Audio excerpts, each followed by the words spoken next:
My name is Antonio Valdes, and I'm the CEO of the Children's Crisis Treatment Center.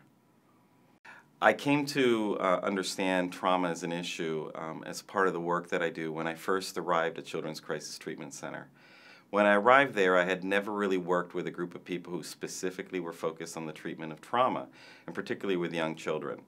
CCTC already had a trauma department as part of the agency. It was a small department, but there was a focus, and I had never really experienced that before, and that was really my first exposure. There are a couple different ways I think about how I was impacted by the work that I witnessed when I first arrived at CCTC, and there were some different people that impacted how I viewed it as well. One of those people was Dr. Grace Ryder, and she came to CCTC a few years after I had arrived, and she was the first person who spoke to me a lot about trauma-informed, and the idea of how we needed to create a culture that was trauma-informed. Everybody was talking about it in those days, but no one was really wrapping their arms around how to do it.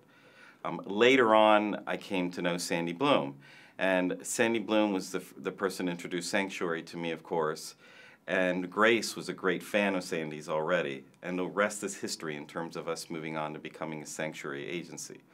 But even before we got into the conversation about trauma-informed, I had come across Ann Holland, Julie Campbell, both people who work at CCTC, who had been doing this trauma work, specifically trauma treatment with children and families for many, many, many years already. And it was very impressive to me how committed and how much they valued why this was different from the other kind of work that was going on in the system.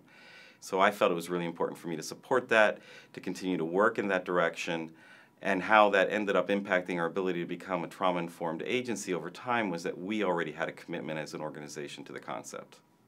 In the early days, when we first got involved with Sanctuary and other trauma-informed work, one of the things that was a big advantage to CCTC was that myself and other members of the CCTC team were heavily involved in the leadership across the provider system in Philadelphia. So we were able to go out and talk a lot to folks about how much of an impact Sanctuary and this approach was having on the work that we do, why it was mattering to us. It was far beyond the work that we do just with the families and the children, but also how it began to impact how we worked with each other, how we thought about the work, and how we even did business. It was really critical because I believe that one of the roles that we played in the system was that we promoted this kind of thinking amongst other providers. And then over time, as they received the opportunity to move forward with investing in a trauma-informed model, they already had received a lot of positive praise from us in terms of how the work impacted them. In the Philadelphia system, not just in the mental health field, but also in the child welfare field, we as a provider were touching education, schools, child protection agencies, foster care agencies, and other mental health agencies just because of the different networks that we were involved in, but also because we shared kids and families with those other systems and other providers. We kept talking about this stuff, trauma and trauma-informed and adversity. We began talking about the ACEs, the Adverse Childhood Experiences studies, long before it was common knowledge here in the system. And the more we talked about it, the more people started asking about it. What I think we did and how we pushed change forward was that we were highly persistent about making sure people kept hearing that there was a different way of thinking about our work, that there was a different way of us interacting with one another, and that I think most importantly, one of the big challenges for other providers and other systems is to understand that there is a tangible, practical way to implement the work that we do. A lot of times when people talk about trauma-informed, and they're hearing it from consultants or they're hearing it from institutions such as educational institutions about you need to be more trauma-informed, it's like, well, how do you even do that? And I think what we provided for the lot of the system and how we were able to move and change the system as an organization was that we set an example that it's real, it's something you can really do. Look, CCTC is doing it. They've altered and changed their culture based on a model and implementing a very practical way of doing it. One of the most interesting things about implementing a trauma-informed model is that it really forces us to look inwardly. And as a result, when we talk to other providers, when we speak to our own staff, as you begin to implement the model, there are a lot of challenges and a lot of resistance to the work that you're doing. Every single day, at least once a day, if not 2 or 3 times a day, I have to actually reflect on how I truly feel at that moment. Now, when I think before 8 or 9 years ago, I'll tell you honestly, I don't remember if years went by before I stopped and truly reflected on how I feel. So when people are themselves challenged by their own experiences, their own childhood experiences, when we ask them as an employer, well, now we want you to stop and reflect and tell the rest of the room how you truly feel at this moment. If it's anger, if it's frustration, if you're sad, if it's anxiety, if you're happy, if you're content, doesn't matter. Be honest and tell how you feel. That's a lot tougher for most people than one expects it to be. So that, as an example, was the kind of thing that was really challenging at first. And after a while, when people begin to see the benefits, that begins to change.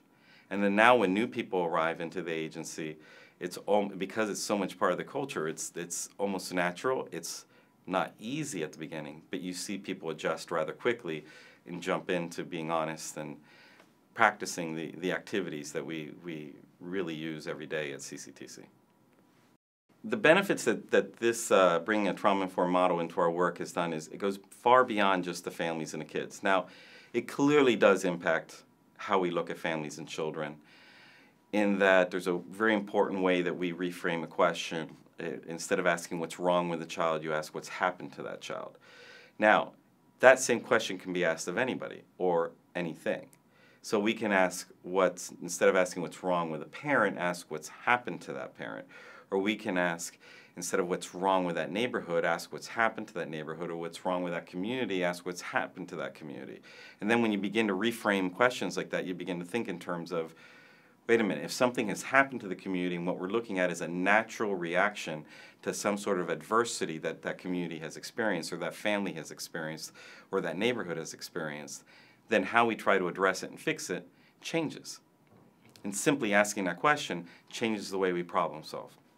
Changes the way we look at, for example, when you look at the symptoms of ADHD, and then you look at what are the symptoms of a young child who's been exposed to extreme violence, and you start realizing that there's huge similarities.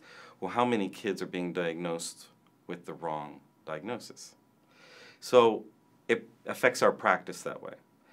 But just as importantly, it starts to affect the way we work with each other, the way we do business. So if I'm struggling with a coworker, a colleague, and they're behaving in a way that's erratic or angry or whatever it might be that day, instead of being angry or asking what's wrong with my colleague, I'm asking what's going on with them, what happened, something's up. And it really changes the way I'm going to try to solve the problem. So it potentially impacts how, instead of having a fight about that particular issue or getting into an intense conversation, it allows us to have a very bold, straightforward conversation that's supportive in nature. And hopefully one would expect that you end up in a better place at the end of that. Now that affects how we talk to the insurance companies we deal with. That affects how we speak with the government entities that we work with. It affects how we work with other providers and other entities, no matter who they are, because we always have to remember they have a life, they have a personal life, and things are going on in everybody's lives that they've brought that baggage to the conversation you're sitting in at the moment.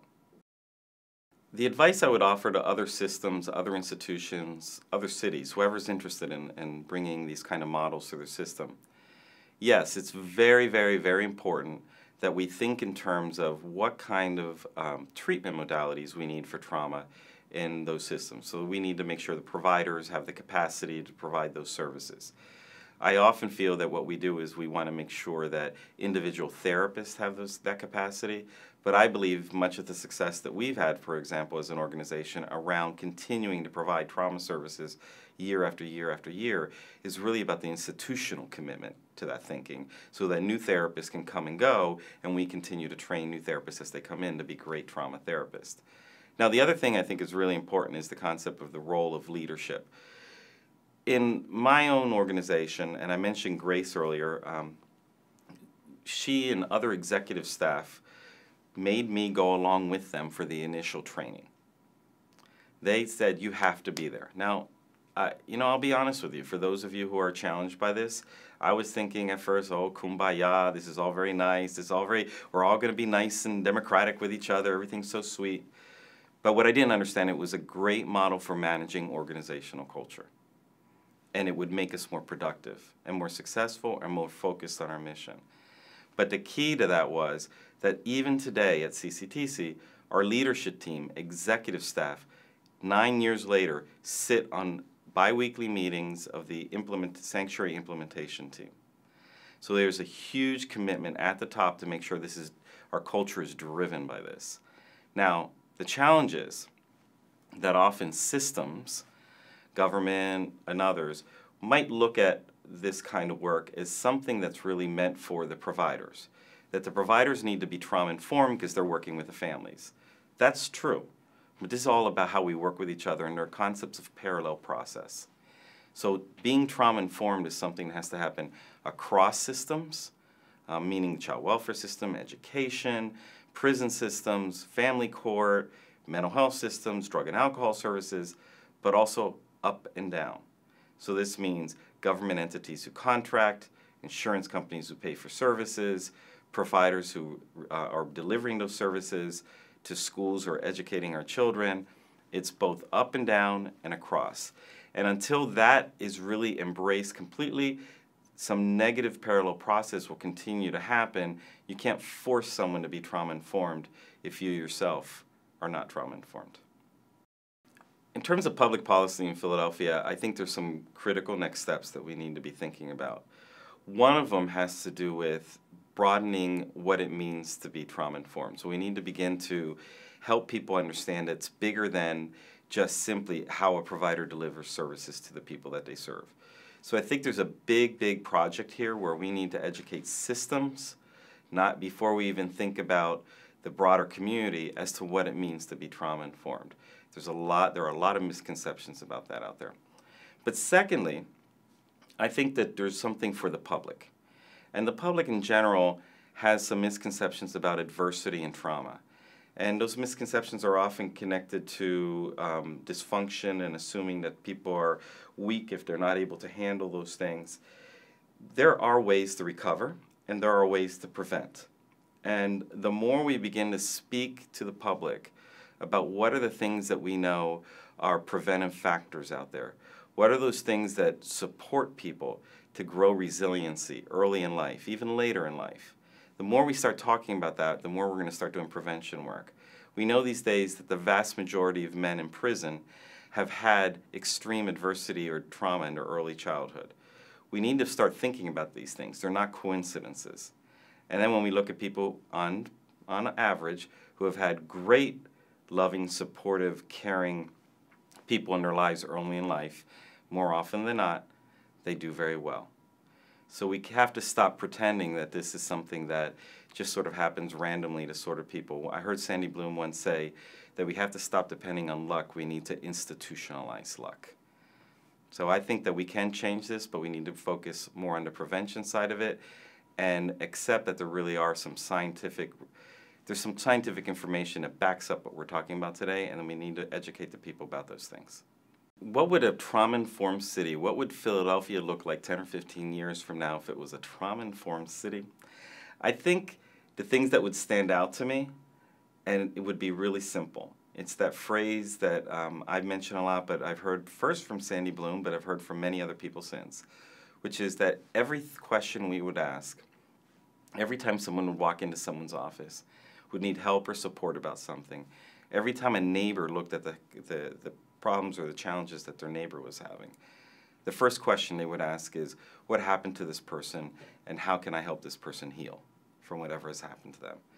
As long as we keep asking what's wrong with somebody, then we're going to keep blaming. So I think if I would imagine 10 or 15 years from now, I would imagine a place where people are always asking what has happened to someone, and how can we put something in place to help that person heal from that. We do have an issue of differentiating between physical injuries and psychological injuries. If we see a child on the street limping and bleeding, and there's a car crashed into a pole, everybody assumes that kid needs help, that something has happened to him, he's been injured, he was probably hit by the car, and we need to get him an ambulance. If a child witnesses a horrific traumatic event, but no physical harm comes to them, we don't start dealing with what may or may not be happening to that child until they start showing ugly symptoms later. I would ask that we change that we understand it's normal to have difficult and even often dysfunctional behaviors as a result of ugly things that happen to people.